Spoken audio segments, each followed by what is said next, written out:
Well, since the COVID events, the behavior in terms of consumption has changed, and a lot of brands adopted their businesses relying more and more on online sales. But what about us? How do we know if a watch is the right size for us without a proper visit to an AD?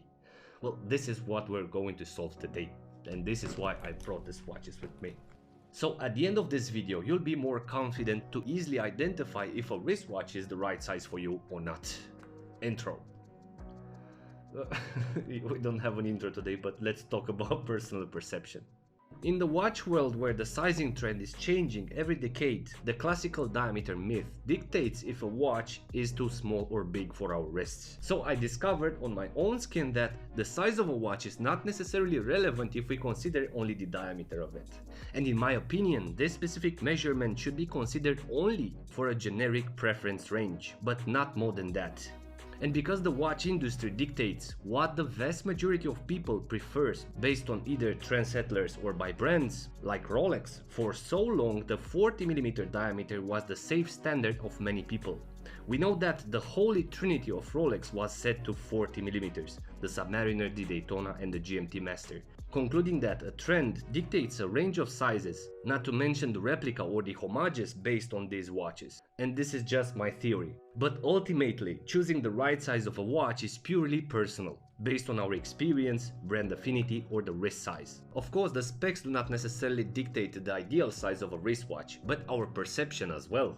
So when it gets personal, we're talking about the way we perceive and the way we recognize objects or sizes against familiar volumes or patterns. And out of the 5 main perceptual senses when it comes to wristwatches recognition, the vision, the touch and the sound helps the brain to categorize and interpret what we're sensing, with the ability to interpret and give meaning to the objects. Precisely to scan, to compare and to conclude if a wristwatch is suitable for us based on our previous experiences. For me as a content creator, it's quite challenging to change often wristwatches because I always get my senses confused. So I am becoming more inclusive, accepting more and more colors, sizes and wristwatch shapes, starting with the 35.5mm, which is the Rolex Explorer, to a bigger 47mm Panerai Radiomir, both sitting on a common 7-inch wrist or 17cm in circumference. But this wide range of worn wristwatches also helped me to refine my preferences in time, and because I know my lows and highs, I kinda created a golden range preference, which is from 37mm to 43mm, where mentally I'm questioning what is smaller than 37mm and heavier or uncomfortable, which is above 43mm. And because I work and sleep with these watches, I'm also interested in the least heavier ones, also the smaller dials. So in time I'm pretty sure that you've created as well a size range preference, and everything which excludes that range is not welcomed according to your senses and preferences. But I'm also pretty sure that your preferred range size suffers changes in time, where you either prefer comfort and simplicity over watches with presence or the other way around. And as a fun fact, I rebought recently my Longines Spirit, and if the watch was potentially one of my smaller beaters 1.5 years ago, when I strapped the Spirit on my wrist I was like, have you been to the gym, bro? So yes, the Spirit is not on steroids. My perception of wristwatches sizing changed. Now let's jump into the major identifiers and demonstrate why some people say the watch measures 40mm as example, but it wears bigger or smaller than the specs indicated. The first common parameter is the width of the watch, but we concluded that this measurement is helpful only as an identifier for a preferred generic range. As an example, I'm looking for a tool watch with higher depth rating and a helium escape valve. Clearly, I'm searching for a watch with presence on the wrist, designed on a function-first approach, and I'm looking for something between the range 40–46mm in diameter. The second one and the most relevant measurement of a wristwatch is the dial size, and understanding how to measure and identify the size of it based on different watch profiles. The dials are actually the direct indicators which show if the watches are too big on our wrists or not. And not the case with. If a watch is compact and has a short lug to lug but a big dial, the watch will simply show big on the wrist. As an example, the German Nomos Glashütte and their dressy Bauhaus-inspired watches, because the cases are perfectly rounded and the dials start from the edge of the case. A 41mm case, besides having 52mm lug-to-lug, the dial should measure around 37mm, and this dial size is comparable with a 44mm Flieger or a 48mm diver watch. Another example is between these two watches, which both are measured at 40mm. But as well we can spot the appearance of the watches. How big is the Louis Erard compared to the Longines Spirit? On the diving side, the Seiko Marine Master has 44.5mm in diameter, and this Edox Skydiver Neptunian has only 44mm. And we can spot without measuring which one is substantially bigger, and not because the Edox has crown guards, but because of the dial size. They are simply not comparable. The dial and the bezel of the Skydiver looks like a 45mm diver, but the Marine Master feels way smaller, giving the impression of a 41mm watch. And we can spot here side by side with the Submariner how small is the difference between them. And for the dial size against the diameter, it is pretty easy to spot looking if the profile has a cryptic design, as I call it, or the way the wristwatch gets narrower from the base with a step towards the bezel and then to a smaller dial.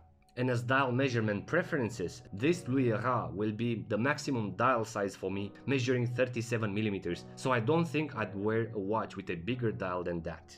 Now the third one is understanding the lug-to-lug distance against your wrist size, and if the size of it exceeds the wrist's extremities, taking in consideration the plateau surface versus the descending areas of the wrist, and the fact that the strap shouldn't quite fall vertically on the wrist, in this case the strap extremities should be a bit visible. The fourth one is the height of the watch. In general, some brands push the height limit of the watches, whether we're talking about divers or chronographs. If the height is big, must be weighty as well, which besides being perceptually annoying, it might create a wobbly experience on the wrist as well, which notices the possessor at every movement of the arm. Also, height-wise, pay attention when you choose a chronograph, because of the unnatural height that can ruin the experience of wearing it. And in general, the automatic Valjoux Caliber 7750, proposed by the Swatch Group, with small exceptions, are very thick. As this Hamilton Intromatic chronograph, the size is good, the lug-to-lug is good, the dial size is good, but the height and the suspended lugs simply ruin the experience of wearing this panda.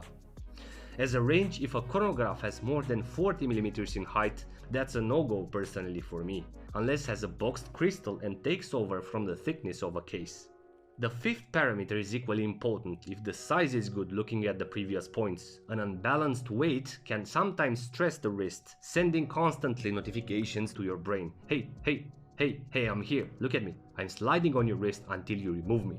And this can happen if a watch is not properly adjusted on the wrist, or it's simply too heavy compared to your regular wristwatches. As generic values, a non-bracelet watch or a dress watch should weigh below 90 grams, a comfortable diver below 150 grams, and above 170 grams should be already uncomfortable, at least as my default. Now, as a short recap, if you're planning to buy a watch online but you're unsure of the specs, or maybe you can't find the desired information on YouTube, I encourage you to make your personal analysis, prioritizing the sizing against your preferences like this.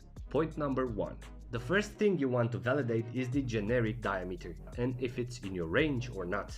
Second, try to approximate and understand the dial size against the watch profile, and identify if the dial is big against the case diameter. Third, try to find the lug-to-lug distance measuring your wrist extremities or the plateau surface. I'd say try to find, because in general the brands do not offer the lug-to-lug distance. Number 4. Check the height of the desired watch and understand the angle of the lugs against the case back. And the fifth point, try as well to find the weight of the watch, because this will give you a good feeling if the watch is balanced or not. So that's pretty much it, and hope it helps. This video is specifically tailored for each and one of you, because in the end we are different, we have different experiences and different ways to wear our wristwatches. And I'm really curious to know, how do you choose to buy a wristwatch when you don't have the chance to see it physically? Please let me know in the comments section, and as usual, if you're new here, please consider subscribing for future episodes. Thank you very much, thanks for watching, and until next time, be brave, stay